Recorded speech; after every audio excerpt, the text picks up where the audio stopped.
Every empire needs a currency, not just coins or paper, but belief. A shared illusion, strong enough to make strangers trade, nations trust, and wars seem affordable. For centuries that illusion was gold, heavy, finite, real.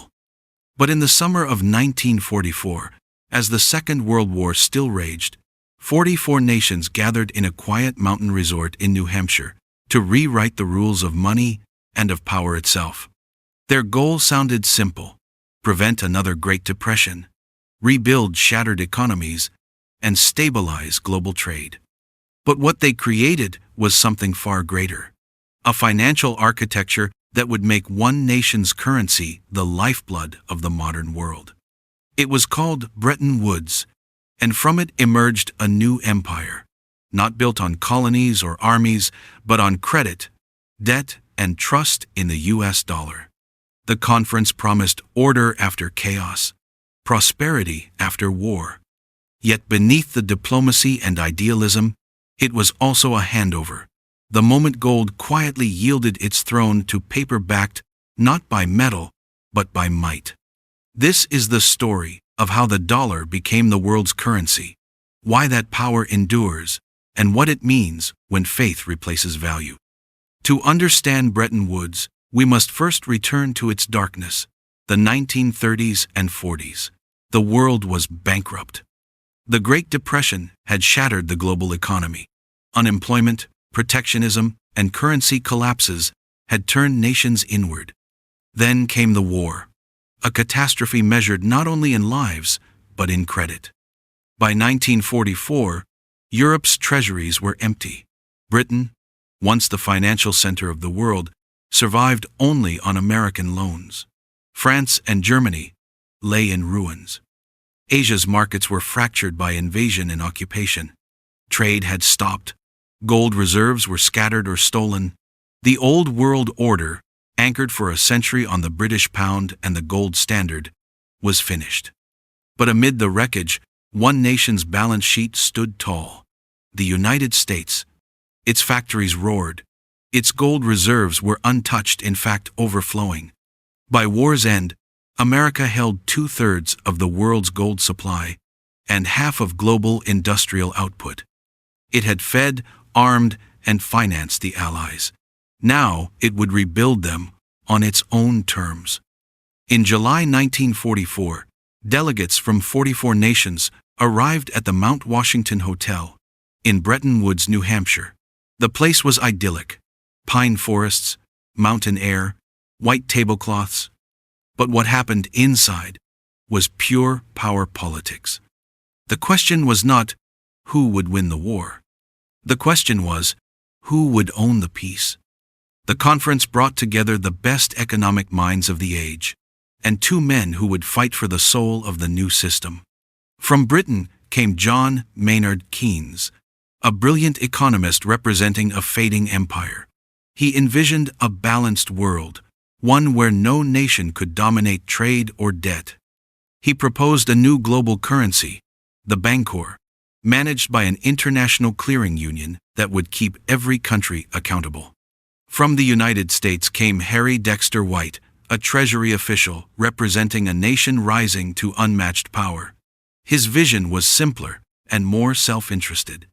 The US dollar, he argued, should sit at the center of the system, fixed to gold. Other currencies would, in turn, fix their value to the dollar. In practice, it meant this: America would hold the gold. The world would hold America's paper. Keynes fought for fairness. White fought for dominance. Keynes had theory. White had leverage. Britain needed loans. The US wrote the checks. By the time the signatures dried, the dollar had triumphed. The Bretton Woods Agreement created a global financial hierarchy. At the top stood the United States, the new lender of last resort. Beneath it, every major nation pegged its currency to the dollar, and the dollar, at least on paper, was convertible to gold at $35 per ounce. To manage this order, the delegates created two new institutions: the International Monetary Fund and the World Bank, both headquartered in Washington, D.C. The world had a new architecture. But beneath the structure lay a hidden truth. It wasn't really gold that backed the system. It was trust in America. In theory, Bretton Woods restored stability. In reality, it created the most powerful financial lever in history. Other nations were told, keep your currencies stable, avoid competitive devaluations, and settle trade imbalances in dollars. But where would those dollars come from? Only the United States could issue them.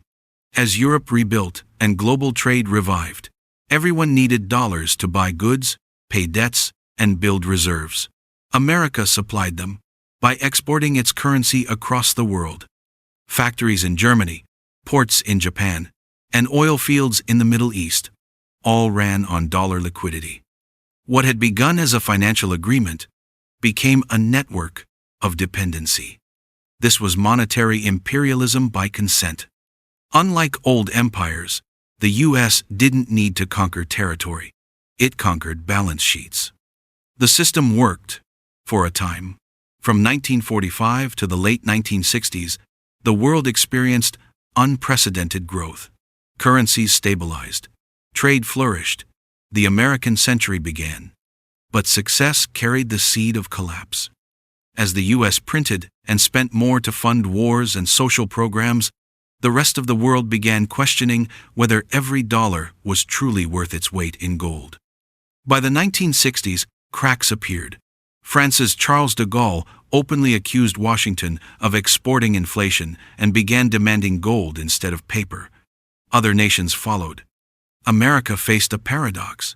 To sustain global trade, it had to send dollars abroad, but the more dollars it exported, the less gold it held.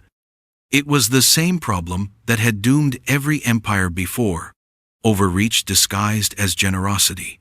On the surface, Bretton Woods looked invincible.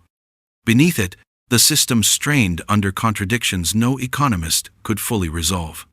The United States had promised the world that its currency was as good as gold. But as spending outpaced reserves, that promise became fiction. Wars in Korea and Vietnam, the space race, the Great Society, all financed with deficits. The printing presses at the Bureau of Engraving worked day and night. Other nations saw what was happening. By 1971, foreign central banks held 3 times more dollars than the U.S. had gold to redeem. The illusion of convertibility was collapsing. On the 15th of August 1971, President Richard Nixon appeared on television. In calm tones, he announced what he called temporary measures to protect the dollar. He closed the gold window, ending the dollar's convertibility once and for all. The world had officially entered a new era. Money without metal, value without substance, faith without anchor. And yet, the dollar did not fall. It rose, because the system built at Bretton Woods had done something extraordinary. It had replaced intrinsic value with institutional trust, and that trust remained. Oil was priced in dollars. Global trade settled in dollars. Debt issued in dollars. The world's financial nervous system still ran through New York and Washington. The gold standard was dead, but the dollar standard had been born. The genius of Bretton Woods wasn't just economic, it was psychological. By tying every currency to the dollar, and the dollar to gold, the system trained generations to believe that the dollar was stability itself. When that link broke, belief remained. The U.S. leveraged that faith through 3 new pillars of dominance. 1. Debt as the new gold. After 1971, Treasury bonds replaced bullion as the world's reserve asset. Nations accumulated them not for their metal content, but for their safety and liquidity. America could now finance its deficits in its own currency, selling debt that others were compelled to hold. It was a magician's trick, infinite credit masquerading as wealth. 2. Oil and the petrodollar. In the 1970s, the U.S. struck a quiet deal with Saudi Arabia. Oil would be sold exclusively in dollars. Every nation, from Europe to Asia, now needed dollars not just for trade, but for survival. Energy itself, the lifeblood of civilization, was denominated in American currency. 3. The military guarantee. Behind the dollar's dominance stood something more tangible than trust: force. U.S. military presence ensured that the system remained unchallenged. Nations that threatened to bypass it faced not just financial pressure, but geopolitical consequence. By the end of the century, the U.S. dollar wasn't just money. It was the operating system of global power. Every monetary system begins with confidence and ends with doubt. Bretton Woods was no exception. It promised order. It created dependence. It replaced gold's scarcity with America's credit, and that credit became the world's addiction. When crises struck, from Latin America's debt collapse to Asia's 1997 meltdown, from 2008's banking crisis to pandemic stimulus, the solution was always the same: print, lend, repeat. Each intervention strengthened the illusion while eroding its foundation. And yet, no alternative has fully emerged. The euro lacks unity. The yuan lacks convertibility. Gold lacks scale. Even in decline, the dollar remains the least fragile lie the world still believes. Bretton Woods taught one final lesson: that in modern finance, faith outlasts truth.